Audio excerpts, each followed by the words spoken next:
vossa graça, da mesma forma que em vós nós esperamos. Muito bem. Queridos filhos e filhas da igreja, na segunda leitura, nós vemos São Pedro, o primeiro Papa, de uma maneira brilhante, comparar a igreja a um edifício espiritual. Neste edifício, o construtor para São Pedro, ele tem essa visualização muito clara. O construtor do edifício é Deus.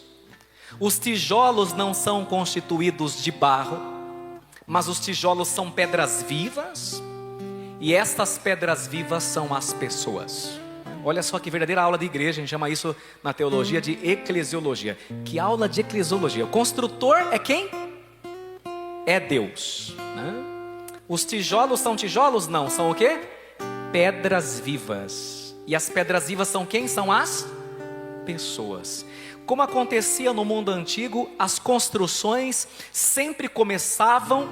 A primeira coisa numa construção do Coliseu, que está de pé até hoje, quanta coisa que a turma fez já caiu, porque as construções antigas, elas começavam sempre com a pedra angular. E esta pedra angular tinha que ser sólida, porque ela viria a ser, portanto, o fundamento de todo o edifício. Essa pedra angular era a garantia de que a construção não seria um fracasso, que jamais aquele prédio, portanto, ruiria, que jamais ele se acabaria. Essa pedra angular, que é a base de tudo, vai dizer para nós São Pedro, é Cristo. Pedra que os pedreiros rejeitaram, porque ele foi traído e morto pelos homens, mas que se torna pelo poder do Pai, pedra angular.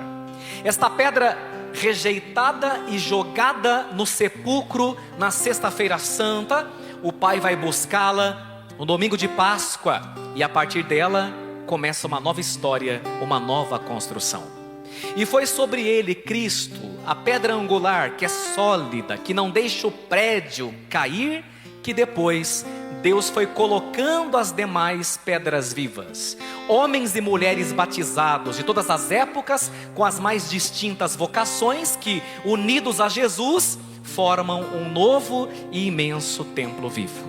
Isso está de forma muito expressa na segunda leitura de hoje.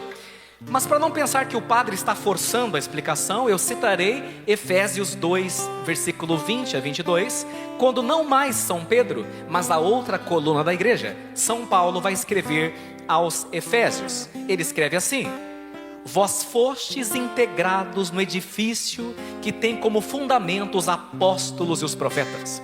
O próprio Jesus Cristo é a pedra principal. Veja, tudo que eu estou dizendo, só que na Bíblia. É nele que toda a construção se ajusta e se eleva para formar um templo santo no Senhor. E vós também sois integrados nessa construção, para vos tornardes templos de Deus, morada do Espírito Santo. Olha que coisa maravilhosa, né? Mas isso, filhos e filhas, nos traz algumas importantes consequências ou implicações que o padre vai explicar nesse final de semana. Então veja bem, se a gente faz parte de uma construção, e essa construção é de Deus, que tem como fundamento nosso Senhor Jesus Cristo, os apóstolos e os profetas, nós precisamos lembrar de uma verdade. Numa construção, o tijolo não escolhe onde quer ficar. Todas as vezes que você vê uma construção de uma igreja, de um shopping, você vê, né, os primeiros milheiros, né, de tijolos começam a chegar, e eles são empilhados todos num lugar. Imagina se os tijolos pudessem pensar, e os tijolos começassem uma conversa, e falar assim: viu, você sabe o que vai ser aí? O outro tijolo responde: não sei, não me falaram. Eu não sei, você vai ser o quê? Banheiro? O outro responde: eu quero ser sala de estar. O outro responde: eu quero estar no segundo andar. E o outro tijolo fala: eu quero estar no topo. Os tijolos não podem saber onde vão. A única coisa que os tijolos sabem é que eles irão integrar uma construção, mas os tijolos não têm poder de escolha. E é interessante que alguns tijolos podem estar embaixo, outros tijolos estão em cima, outros estão no meio, mas eles integram a única e mesma construção. Da mesma forma, às vezes Deus te coloca embaixo em algum momento da sua vida e você não entende porque Deus te coloca debaixo, mas Ele te coloca debaixo porque é para que você sustente aqueles que estão em cima. Algumas vezes a nossa família nós vamos viver isso, viu? Vai ter momentos que você vai ter um momento mais de calmaria, você vai ser consolado por Deus, você vai estar em cima. Vai ter momento que você vai ser a base da turma que se perdeu por causa de uma grande provação, você vai estar embaixo. Quer você esteja embaixo, quer você esteja em cima, quem determina o seu lugar não é você. Quem determina o seu lugar é o próprio Deus, que é o grande construtor desta obra. Nesse momento da sua vida, onde é que você está? Em cima? Embaixo? No meio? Não interessa. Desde que você esteja onde Deus quer que você esteja, e é aí que Deus vai te usar, nessa imensa obra que é a obra de Deus. E aí a gente entra então numa segunda implicação. Na igreja de Cristo, na igreja fundada por Jesus, ninguém sabe muito bem o papel que vai desempenhar também. A gente começa seduzido por Jesus, e a gente começa a seguir os caminhos dele, conhece as pastorais, conhece a liturgia, né? E a gente vai se encantando com a igreja, vamos andando por caminhos nunca antes sonhados, e o padre também não sabe se vai ser bispo, o bispo não sabe se vai ser cardeal, o cardeal não sabe se vai ser papa, e nada disso importa. O que importa mesmo é saber que Deus tem um plano, e que você faz parte desse plano, e que as coisas fazem sentido, mesmo quando parecem estarem de cabeça para baixo. Na igreja de Jesus é assim. O senhor diácono, você sabia que ia ser diácono? Não sabia. Mesmo que ele tenha dito sim, ele não sabia que Deus tinha chamado ele um homem casado para ser diácono. Eu sabia que ia construir um santuário, mas nunca me passou pela cabeça. Quando você diz sim a Deus, Deus vai te levando por caminhos inimagináveis. Você sabia que você ia ser marido dessa mulher? Não sabia nada. Você sabia que você ia ter esse menino aí, que ia ser seu filho? Sabia nada. Eu não sabia nada. Você começa a dizer sim a Deus, e você vai percebendo que a nossa vida não está jogada ao acaso, que a gente não é fruto de um acidente, mas que a gente integra uma construção magnífica, que tem começo, meio e fim, e às vezes você e eu como pedra e tijolo não sabemos por que a gente está lá, mas a gente tem que confiar que o grande construtor sabe o que vai fazer dessa construção, e qual será o nosso papel dentro dela. E aqui cabe uma denúncia. Qual é a denúncia? Uma das coisas que eu mais vejo hoje, e que deve nos entristecer profundamente, é que as pessoas de hoje em dia não têm sentimento de pertença. Não tem. Pode reparar. Não tem sentimento de pátria. Nesse sentido, os norte-americanos dão um show em nós. O respeito que eles têm para com o país e a bandeira. A gente pisa em cima da bandeira. Tem alguns que botam a bandeira para o cachorro fazer xixi em cima, né? Não tem sentimento de pátria. Não tem sentimento de nação. Não tem sentimento de cidade. E hoje tem católico também turista que não para em paróquia nenhuma. Não tem sentimento de paróquia. Não tem sentimento de grupo. E não tem sentimento de diocese. E aí, meu filho e minha filha, não tem nem sentimento de família. Não tem nem honra do sobrenome que carrega pela frente, fazendo com que esse sobrenome seja coroado e glorificado. Não se tem sentimento de pertença. E quando o ser humano sente que não pertence a um grupo, a uma diocese, a uma paróquia, a uma família,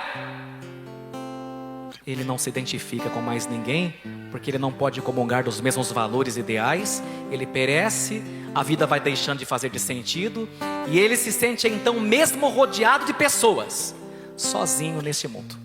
O que nós mais estamos escutando de homens e mulheres, a começar por nossos jovens: eu não sei qual é o meu papel neste mundo. Sabe por quê? Porque você não entendeu que você tem que integrar um grupo, que você tem que entender que você faz parte de uma obra que tem começo, meio e fim, que você faz parte de uma construção. Não importa onde Deus vai me colocar e nem como Ele vai me colocar, o importante é estar na obra, não ser pedra descartada e jogada fora. Na construção de Deus você não é pedra que pode ser descartada. que se faltar um único tijolo numa mansão, mais linda que seja, a mansão ficará incompleta, esburacada. Imagina uma mansão muito bonita, mas falta um tijolo. Entra vento, entra chuva, entra bicho, entra pernilongo, porque a construção não está completa. Na obra de Deus não pode haver buracos. No projeto de Deus, que ninguém se sinta descartado, porque todos, absolutamente todos, são importantes. E agora nós vamos para a penúltima implicação.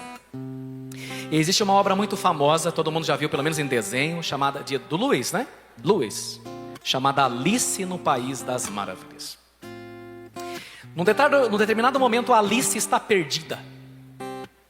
Ela chega diante de um caminho que tem literalmente uma bifurcação. E às vezes na sua vida vai acontecer isso. Você está caminhando, aí você não sabe se casa ou compra uma bicicleta. Fica assim, ó, uma bifurcação. O que eu faço, Senhor? Uma bifurcação. Aí vai procurar o padre falar para você para onde você vai. O padre não vai falar para você para onde você vai. Ele vai colocar na balança e a resposta é sua, né? E aí você veja, a Alice chega naquela bifurcação e aparece o que na história?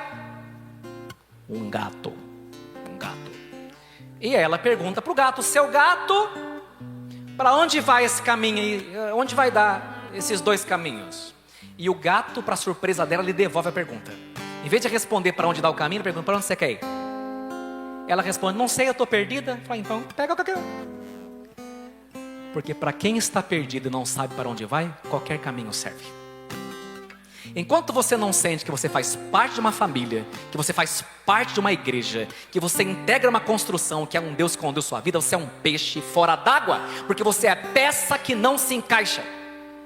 E esse sentimento está sozinho, de não saber o seu sentido do mundo, de não saber de onde você veio e nem para onde você vai. Todos que não integrarem esse edifício que é a igreja, serão peças que nunca se encaixam. E é por isso que eu, como padre, escuto muito as pessoas terem esse sentimento de que são peças que não se encaixam em lugar algum. Se você não integrar esse edifício pelo sacramento do batismo, fazer parte da igreja de Jesus, meu filho e minha filha, você vai se sentir perdido nesse mundo, porque você não vai encontrar aquele que é o caminho, a verdade e a vida. E para quem não sabe para onde vai, meu filho, qualquer caminho é caminho.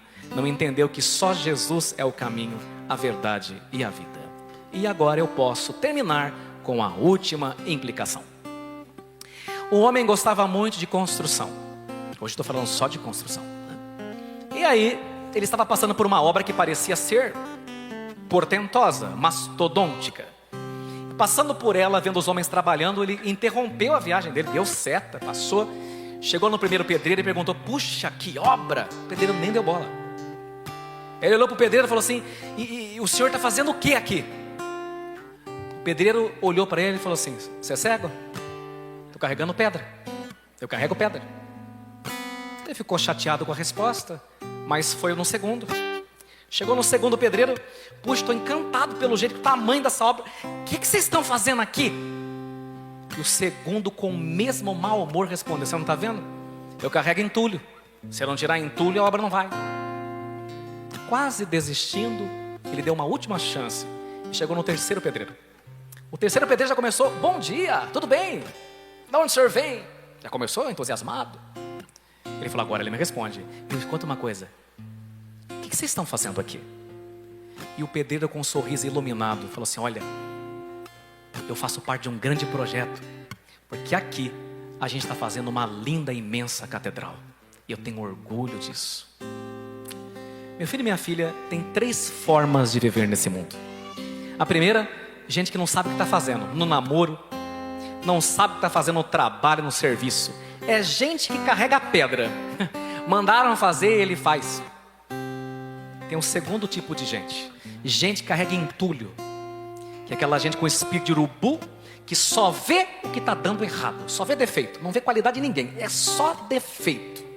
Você faz tudo para ela. O dia que você não faz uma coisa, ela acaba com você e vira a cara para você. Gente que carrega entulho. Essa turma não sabe o que está fazendo no planeta Terra. Essa turma é a turma que eu chamo de adormecidos, que precisam ser despertados para entenderem que há um sentido nesta vida. E exige o terceiro tipo de gente. Aquela turma que falou assim: eu não mereço, Mas desde que eu entrei na igreja e conheci Jesus, eu descobri que Ele tem um plano magnífico de salvação. E o melhor é que Ele não quer que eu fique de fora desse plano. Ele quer que eu faça parte dele. Um bom católico, quando alguém perguntar: o que você faz aqui? Responda: eu faço parte de um lindo projeto de salvação. Eu não mereço participar, mas Ele quer que eu participe.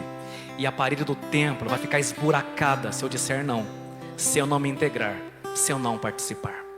Meu filho e minha filha, não seja a peça que não se encaixa.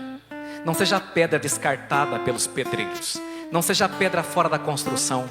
Mas entenda que até mesmo quando as coisas parecem não se encaixar, Deus não perdeu o comando e o controle da nossa vida. E a obra dele vai acontecer. E eu não poderia terminar essa homilia, porque eu acho que é muito triste as pessoas não saberem disso. Às vezes acontecem coisas na nossa vida, você fala: meu Deus, mas eu botei minha vida na tua mão, eu acreditei que as coisas fazem sentido, mas as peças não se encaixam, meu pai. Eu sei. Um dia, São João Paulo II estava na Piazza San Pietro, no Vaticano. Os senhores que têm mais de 40 anos devem se lembrar. E aquele jovem Aliaca lhe deu um tiro a queima-roupa, lembram? O Papa caiu, ficou no hospital de Gemelli durante muito tempo, né? Mas ele havia consagrado a sua vida a Nossa Senhora de Fátima. E retiraram a bala com muita dificuldade, e o Papa sobreviveu, como vocês sabem, São João Paulo II, né? Mas o que muita gente não sabia, e mesmo gente do Vaticano, é que no Santuário de Fátima, o reitor do Santuário de Fátima havia contratado um ourive, um joalheiro, para fazer uma linda coroa para Nossa Senhora de Fátima. Só que por mais que ele fizesse a coroa e colocou joias e fez flores, ele era exigente. Ele falou: eu não sei, está faltando alguma coisa. E ele não entregava. E um dia, veja como Deus é Deus, São João Paulo II, sem saber disso, sentiu no Vaticano a seguinte inspiração: essa bala que foi tirada do meu peito, eu sei que foi salvo pela Virgem Maria. Eu gostaria muito que essa bala fosse ofertada para Nossa Senhora. Eu não sei como, mas eu gostaria que ela fosse na coroa da Virgem. E aí o reitor ficou meio assim: vou pedir agora que está terminando, para ele botar mais uma coisa, e agora que não vai sair essa coroa. Quando a bala chegou, o tom da bala, eu estou falando o tom, a cor, batia com o da coroa. E faltava um pininho em cima para encimar a última joia. E qual não foi a surpresa daquele joalheiro quando ele viu que o que faltava para a coroa terminar era a bala que havia acertado o Papa, mas que era símbolo de que Deus havia poupado a sua vida. Há momentos que você sente que te faltam peças. Há momentos em que parece que a história não faz o menor sentido. Mas quando você entende que você faz parte de um plano salvífico, de um plano de salvação, e que mesmo que por um momento pareça que o mal venceu, mas Deus não perdeu o comando e o controle, um dia você vai entender que as peças se encaixam. E você vai olhar para trás e falar: ainda bem que não deu certo aquilo, ainda bem que aquela amizade acabou, ainda bem que aquele namoro não foi para frente, ainda bem que aquele emprego também que eu fiquei chateado não deu certo, porque senão eu não estaria onde eu estou hoje. Porque a peça que falta ainda não chegou. Mas saiba, o construtor da obra saberá levá-la a termo e a cabo. Assim seja sobre nós. Venha, Senhor, a vossa graça, da mesma forma que em vós nós esperamos. Sobre nós. Venha, Senhor, a vossa graça, da mesma forma que em vós nós esperamos.